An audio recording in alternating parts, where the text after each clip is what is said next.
New York. Well, let's turn now to the forecast where we are trying to see Mount Clemens there. Trust me, there's a Mount Clemens behind all that steam. It looks a lot like as I was pulling out of my house, I could see all the steam coming out of my house from just trying to heat it. And I'm like, oh, my poor house is hard at work. Wait a minute, you saw steam coming out of the house? Yeah. Oh man, that's an energy bill for you. Oof, I know. I'm already prepared for it, unfortunately. But I mean, Mike, you could really turn this all around for us if you would just help us get warmer.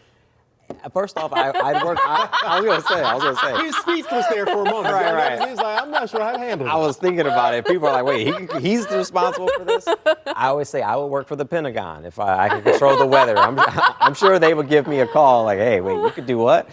But I'm just the messenger in this battle here, competing against Mother Nature. And right now, this is what it has in store for us. The cold weather advisory, -10 to -25 for the entire metro area. And it's not going to get much better. In fact, it actually gets worse from here. And that's one of the reasons why they decided to close the schools down. So let's walk you through this with the Weather Planner Plus. The dangerous cold, it continues. So it seems to get colder and colder from this point, but we're going to bottom out this afternoon into tonight and then going into tomorrow morning.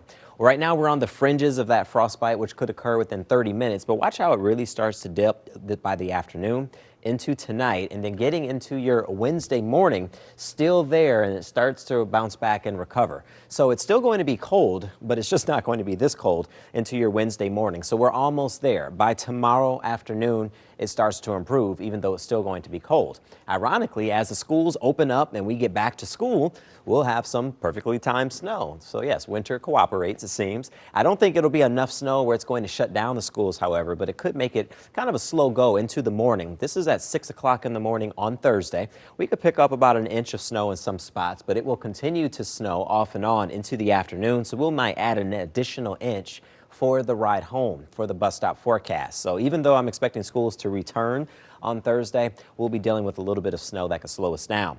A much needed thaw. After all of this, we are going to warm up. The problem, or the key, you'll have to wait until the weekend before that happens. Saturday specifically, 31 degrees would be the temp, and I think some areas could actually exceed the freezing mark on Saturday. And it's short-lived because by Sunday, it does appear a system will sneak in here, giving us a slight chance of snow, and that same system is going to drop our temperatures back in the opposite direction.